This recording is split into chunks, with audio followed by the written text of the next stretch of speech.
The Montreal Canadiens, ahead of the NHL trade deadline, could be sellers. And one player that's expected to be sold off by the deadline is a defenseman, Ben Sherratt. Could he go for a first-round pick? Who knows? I'm also curious if there are other players on the Montreal Canadiens who the team would be able to ship away. Brendan Gallagher, Mike Hoffman, Tyler Toffoli, who else? Rick?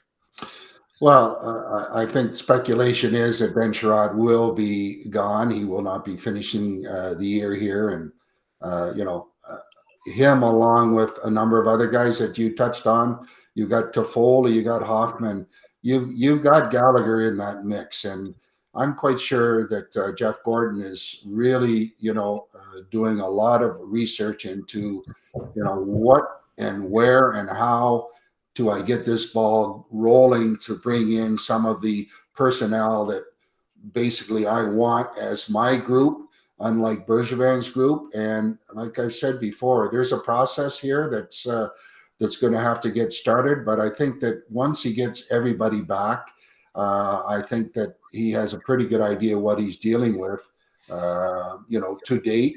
But obviously, if he's going to make any type of moves, he's got to have healthy bodies. Toffoli has to be healthy. Gallagher has to be healthy if he comes into the mix. So my opinion is, listen, you have a group here that needs a change in the dressing room.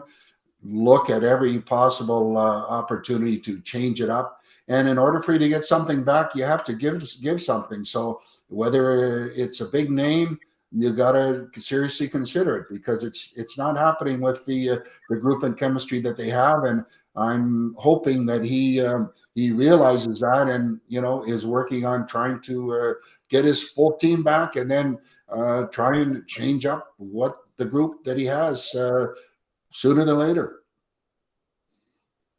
Andrew.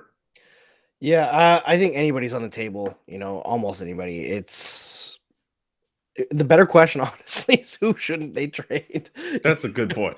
That's very fair. What's not nailed down, and how deep do you want to go? I think it all depends on the offers, right?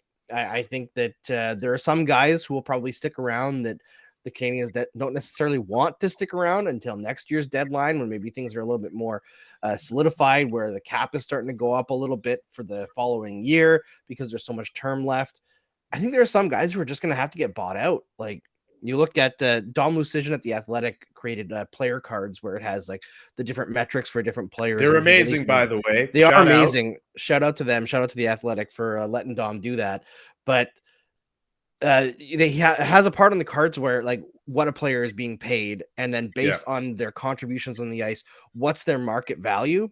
And I hate to pick on him, but David Savard, his market value, according to these metrics, is negative 900,000 this year, which means his value is he should be paying to play. That's not good. It's hard to sell a guy like that. There are guys who they're not going to get anything for, and they're going to have to buy out. And it's unfortunate, but during a rebuild, the salary cap doesn't really matter. And for the Montreal Canadiens, it doesn't really matter if they spend to the cap to hold guys out of the lineup. They're going to have to get creative to find space for young kids to play. People talk about the NHL not being a development league. For the next couple of years, it is. Well, you mentioned David Savard. At last year's trade deadline, Tampa Bay gave up a first, a second, and a fourth-round pick, I believe, in a three-way trade to get him.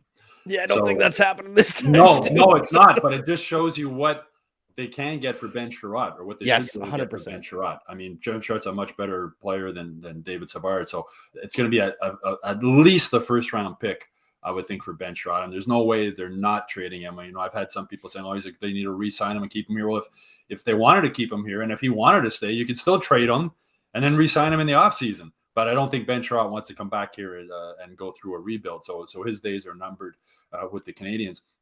But if I'm Jeff Gordon, every player is available, including Nick Suzuki, including Cole Caulfield. Ooh, I mean, with Nick Suzuki, okay, I like this. Played this year. Are you 100% convinced that 8-year contract or whatever it is for $8 million is going to be okay?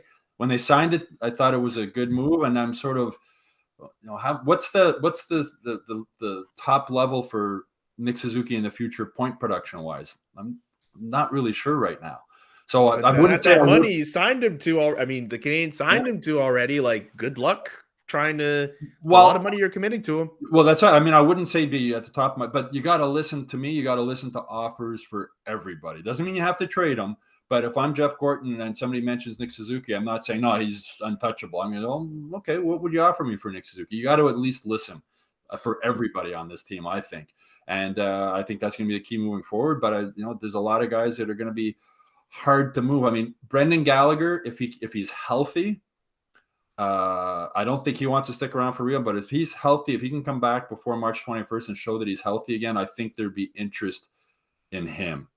A team that with his character and his grit and his ability to score, he's a proven 30-goal scorer in the NHL when he's healthy. I think there would be interest in him, and I think you could get another first-round pick for him also. But it's going to be interesting to see. But again, I would say, Jeff Gorton, make me an offer on anybody on my team, and I'm listening. Yeah. I'll tell you right now who's going to be interested in Brendan Gallagher: the LA Kings. Yeah, with Philip Deneau.